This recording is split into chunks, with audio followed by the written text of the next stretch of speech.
Eto wala talagang lumalakas sa solo player. Walang nakaka-high points sa solo player lang.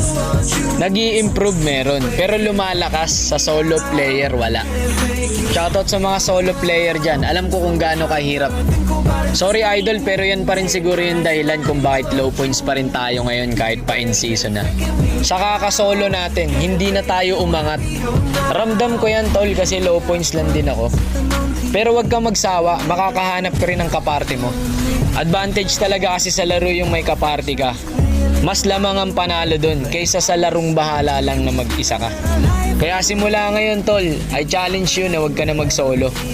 Pero kung kaya mo namang i-handle yung inis mo sa pagsa-solo player, ituloy mo lang yan hanggang sa mapuno ka. Yan ngayon yung dahilan kung bakit depressed ka sa mga kakampi mo. Sino ba naman kasi nagsabing mag-solo ka? Alam mo namang sa solo RG, napakaraming extraterrestre